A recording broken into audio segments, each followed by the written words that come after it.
دھوکے باز آدمی اکبر کا دربار لگا تھا۔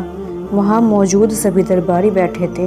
تبھی وہاں ایک رحیم نام کا آدمی آتا ہے اور بولتا ہے، حضور میرے گھر ایک ویپاری رکا تھا اور اس نے میری مہروں کا تھیلا چرا لیا ہے، مجھے نیائے چاہیے۔ اکبر نے کہا ویپاری کو دربار میں بلایا جائے۔ ویپاری دربار میں حاضر ہوا۔ اکبر نے پوچھا، کیا تم نے رحیم کی مہریں چرائی ہیں؟ ویپاری بولا، حضور میں آپ کو پوری بات بتاتا ہوں۔ حضور میں کپڑے کا ویپار کرتا ہوں اور میں یہاں ودیش سے کپڑے کا ویپار کرنے آیا تھا۔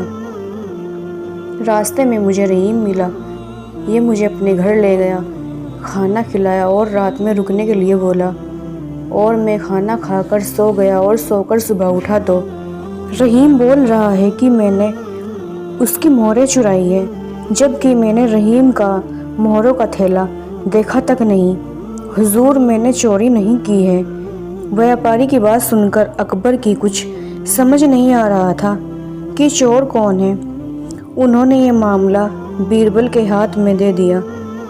بیربل نے رحیم کو بلایا اور کہا، تمہارے پاس کیا ثبوت ہے کہ چوری ویپاری نے ہی کی ہے؟ رحیم بولا، میرے پاس 2 گواہ ہیں جنہوں نے ویپاری کو چوری کرتے ہوئے دیکھا ہے۔ بیربل بولے، گواہ کو دربار میں بلایا جائے۔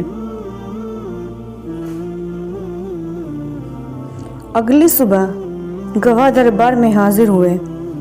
جب بیربل نے ان سے پوچھا کہ تم نے ویپاری کو چوری کرتے ہوئے دیکھا ہے تو وہ دونوں بولے، جی حضور ہم نے ویپاری کو چوری کرتے دیکھا ہے۔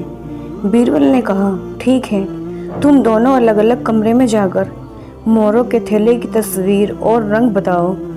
تو ان دونوں گواہوں نے الگ الگ رنگ کا تھیلا اور تصویر بنا دی۔ بیربل سمجھ گئے کہ یہ کہانی جھوٹی ہے اور گواہوں سے بولے کہ تم نے نہیں دیکھا ویپاری کو چوری کرتے ہوئے۔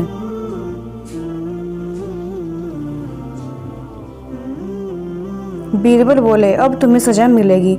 گواہ بولے، ہمیں معاف کر دو حضور، ہمیں گواہ بننے کے لیے پیسے دیے گئے تھے اور ہمیں پیسوں کی ضرورت تھی، اس لیے ہم گواہ بنے۔ حضور رحیم اچھا آدمی نہیں ہے، وہ لوگوں کو ایسے ہی بیوقوف بنا کر پیسے ٹھگتا رہتا ہے۔